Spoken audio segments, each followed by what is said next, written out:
চাওক এতিয়া আমাৰ নুনি গছেই হওক বা চুম গছেই হওক এইবিলাক যে আমাৰ মাজৰ পৰা যে নাইকিয়া হৈ গৈছে কি কাৰণে মেইন কাৰণটো কি আমি যে নুনি পলু পুহি যিটো আমাৰ কাপোৰ আমি উৎপাদন কৰোঁ সেই কাপোৰটোৰ কোনো মাৰ্কেট নাই এতিয়া আমাক চাওক আমাৰ মামাই কি কৰিছে লাখপতি মহিলাসকলক গছ পুলি ৰুব দিছে মেৰগনি এটা পুলি ডাঙৰ হওঁতে পুৰত হওঁতে মিনিমাম 20 বছৰ বা 25 বছৰ লাগে 25 বছৰৰ পিছত কাঠটো ভাল কিন্তু মানুহৰ ঘৰত সেইটো ব্যৱহাৰ কৰিব জানো আজিকালি মানুহৰ ঘৰত পাইপ লগাই সব কেঞ্চি হওক পাৰ্লিং হওক সব লোহাৰৰে সব লগায় কাঠৰ কোনো প্ৰয়োজন নাই 25 বছৰৰ পিছত সেই কোনো কাঠ নলগায় মানুহৰ ঘৰত গতিকে সঁচাকৈ যদি লাখপতি বাইদেউসকলক যদি সংস্থাপন দিব বিচাৰিছিল আত্মনিৰ্ভৰশীল কৰিব বিচাৰিছে তেতিয়া চাওক তেখেতলোকৰ প্ৰত্যেকৰে ইউনিফৰ্ম আছেনে প্ৰত্যেকৰে ইউনিফৰ্ম দিছে সেই ইউনিফৰ্ম যদি আমাৰ অসমৰ থলুৱা শিপিনীসকলে বোৱা যদি ইউনিফৰ্ম হ'লহেঁতেন তেতিয়া আমাৰ কিমানটো কি বুলি কয় শিপিনীসকল উন্নত হ'লহেঁতেন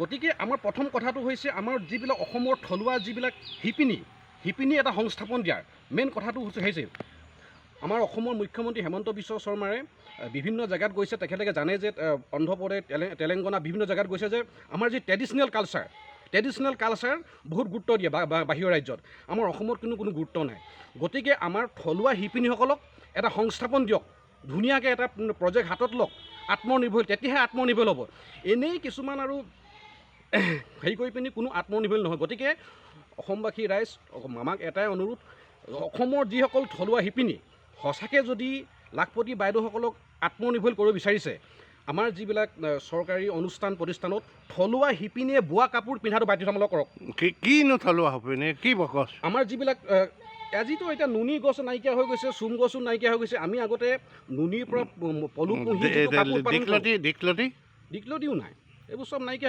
হৈ গৈছে গতিকে আমাৰ থলুৱা যিবিলাক কাপোৰ অসমৰ থলুৱা শিপিনীয়ে বোৱা কাপোৰ সেই পিন্ধাটো বাধ্যতামূলক কৰিলেহে আমি স্বাৱলম্বী হ'ম আপোনাক এটা কথা সুধিব লাগিছিলোঁ আমি যিটো বিশ্ববিখ্যাত ভিয়েটনামৰ জাতীয় আয় মেইন উৎস হ'ল পাট মুগা শিল্প আৰু তাত এইটো একদম ট্ৰেডিশ্যনেলি নহয় এইটো ইণ্টাৰনেশ্যনেল হ'ল আমাৰ অসমত যিটো পাট মুগা শিল্প পৰম্পৰাগতভাৱে চলি আছিলে নুনি পলু সেই নুনি পলুটো এতিয়া বিলুপ্ত হৈ গৈছে আৰু নুনি গছ আছে কম মানে প্ৰতিখন গাঁৱত 5জোপা 6জোপা আছে এই নুনি পলু ভৱিষ্যত ধ্বংস হোৱাৰ মূল কাৰণ কি আৰু এতিয়া চৰকাৰে কি কৰিছে এইটো কওক মূল কাৰণটো চাওক যিকোনো এটা বস্তু সদায় মাৰ্কেট হ'ব লাগিব মাৰ্কেট নহ'লে কোনো এটা বস্তু দীঘলীয়া প্ৰচেছ নহয় গতিকে আমাৰ মাৰ্কেটটোৱে নাই গতিকে চৰকাৰে সেইটো ব্যৱস্থা কৰিব লাগিব যে থলুৱা সঁচাকৈ শিপিনীসকলক এটা মাৰ্কেট প্লেচ দিব লাগিব এটা প্ৰজেক্ট হাতত লওক কেনেকৈ কৰিলে আমাৰ থলুৱা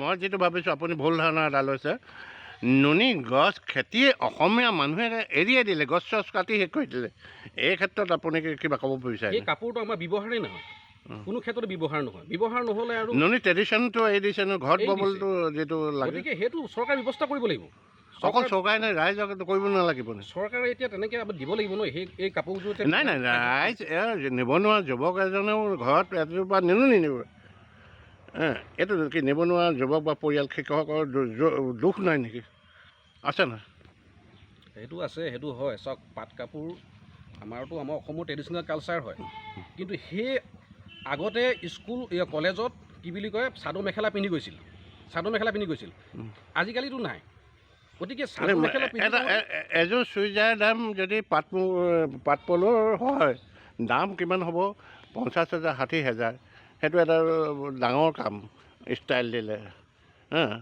এই বস্তুটো কৰিব পৰা হ'ব নহ'ব মোৰ কথাটো চাওক আজি চৰকাৰে ইউনিফৰ্মৰ নামত আজি লাখ লাখ টকা খৰচা কৰি আছে যদি অসমৰ থলুৱা শিপিনীয়ে বোৱা কাপোৰ যদি সদায় পিন্ধাটো বাধ্যতামূলক কৰিলেহেঁতেন কিমান টকা ৰেহাই হ'লহেঁতেন ইউনিফৰ্মৰ নামত কিমান টকা খৰচ কৰি আছে চৰকাৰে আজি আগতে কলেজত আপুনি ক'ব বিচাৰেনে যে মেহগনি যিটো আত্মসহায়ক গোটবিলাকত দিছে সেই আঁচনি মানে যিটো ফল সৰু উপকাৰ এটা জেনেৰেশ্যনৰ পাছত এটা জেনেৰেশ্যনে পাব নুনি গছ বা চুম গছ ঢেকীয়া দীঘলতি হোৱালো এইবিলাকে সোনকালে দিব আপুনি কি ক'ব মেহগনি গছজোপা আজি পুলি ৰুবলৈ দিছে ডাঙৰ হওঁতে পুৰত হওঁতে 25 বছৰ 20 বছৰ 25 বছৰ লাগিব মই কৈছোঁ কি মেহগনি ভাল গছ কিন্তু 25 বছৰ পিছত ভাবি চাওক যে মানুহৰ ঘৰত সেই কাঠ লগাবনে আজিয়ে মানুহৰ ঘৰত কাঠ নলগায় চবৰ ঘৰে ঘৰে চব লোহাৰৰ পাইপ পাৰ্লিং চব লোহাৰ হয় কাঠৰ কোনো প্ৰয়োজন নাই।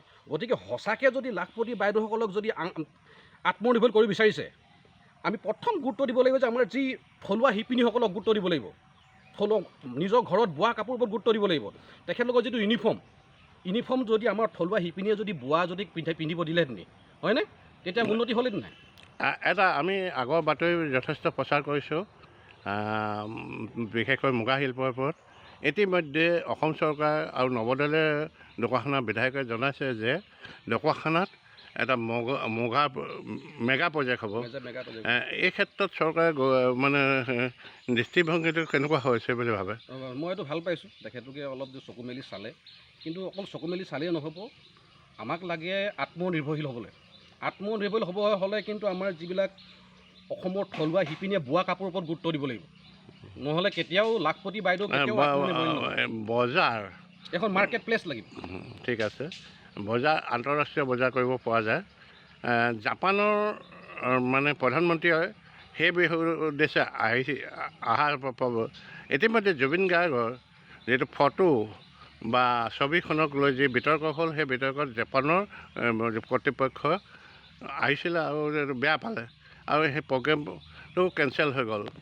এইটো পাট শিল্প মুগা শিল্পত তাৰ প্ৰভাৱ পৰিব নেকি? সেইটো ট্ৰেডিশ্যনেল কালচাৰৰ ওপৰত নপৰে। নাই নাই, জাপানৰ মাৰ্কেট আছে বহুত ধুনীয়া ধুনীয়া। আমাৰ তাত এইবোৰ বস্তু নাই। এতিয়া জাপানৰ ক্ষতিটো জাপানৰ প্ৰধানমন্ত্ৰী এতিয়া নহাৰ কাৰণে ক্ষতি হ'ল নাই? ক্ষতিটো হৈছে, সেইটো ক্ষেত্ৰত সেনেকৈ মই সেইটো বেয়া পাইছোঁ। ক্ষতি হৈছে। সদায় জাপানৰ প্ৰধানমন্ত্ৰী অসমলৈ আহিছে, আমাৰতো গৌৰৱ হয়। কিবা নহয় কিবা এটাতো সংস্থা কিবা এটাতো আইডিয়া পালেহেঁতেন। ইখন দেশৰ লগত ইখন দেশৰ বাণিজ্যিক ক্ষেত্ৰত সম্পৰ্ক থাকিলেহে উন্নতি হ'ব। এই ক্ষেত্ৰত অসমৰ যিটো আন্দোলনকাৰীসকল, সেই আন্দোলনকাৰী অতি বেছি মানে আৱেগিক হৈ যায়। এই আৱেগিকতাই আমাক ধ্বংসৰ মূল কৰিছে নেকি? আমাক লাগে আমাৰ অসমখন কেনেকৈ ডেভেলপ কৰিব পাৰোঁ। আমাক নিজৰ সংস্থাপন লাগে, থলুৱা যি শিপিনীসকলৰ সংস্থাপন লাগে, অসমত কোম্পানী লাগে, তেতিয়াহে আমাৰ অসমখন ডেভেলপ হ'ব।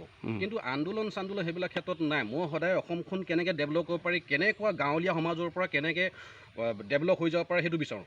অকল ডাঙৰ গুৱাহাটী টাউনত ডেভেলপ হ'লে নহ'ব, আমাৰ গাঁও এৰিয়াত ডেভেলপ হ'ব লাগিব। প্ৰথম কথা সেইটো। ধন্যবাদ। পোহাটো পাট মুগা আৰু এৰী মুগা পুহোঁ। পাট মুগাটো আমি এতিয়া নুনী পাত যথেষ্ট কম হোৱা হৈছে, মানে গছবিলাক নাইকিয়া হৈ গৈ আছে। মুগাটো আমাৰ চুমনি আছে, আমি মুগা পুহোঁ চুমনিতে, আৰু এই মুগাৰ খেতিয়ে আমাৰ পৰিয়ালটোক যথেষ্ট উপকৃত কৰিছে। লগতে ডক্টৰ হিমন্ত বিশ্ব শৰ্মা মাননীয় মুখ্যমন্ত্ৰীয়ে এই মুগাৰ খেতিৰ ওপৰত যি গুৰুত্ব আৰোপ কৰিছে, তাৰ কাৰণে আমি তেখেতলৈ ধন্যবাদ জ্ঞাপন কৰিছোঁ। লগতে পাট মুগাটো বৰ্তমান নাইকিয়া হোৱা নিচিনাই হৈ পৰিছে, যিহেতু গছৰ অভাৱত, মানে পৰিৱেশৰো বুলি ক'ব লাগিব। আজিকালি খৰাং বতৰৰ কাৰণে পাতবিলাক সৰি যায়, তাৰ ফলত আমি পুহিবলৈ যথেষ্ট অসুবিধাৰ সন্মুখীন হৈছোঁ। এনেই পাট মুগাৰ যিটো নুনী পাতৰ, এইটো এনেই এক কেজি সূতা কিমান দাম? এইটো কেজি এতিয়া আমি পাট মুগাটো 5,000 আৰু মুগা সূতাটো আমাৰ বৰ্তমান 31,000 চলি আছে।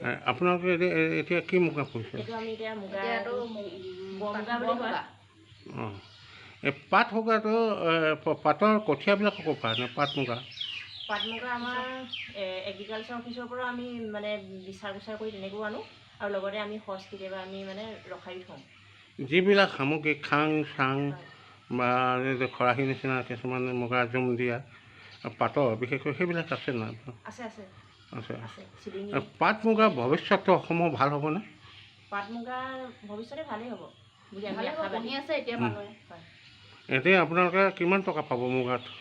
মুগাত আমি 50,000-60,000 টকা পাম। 50,000 মান পাব। আপোনাৰ নাম কি? মোৰ নাম চুমি বৰুৱা। আপোনাৰ নাম? নৱদ্যা শইকীয়া।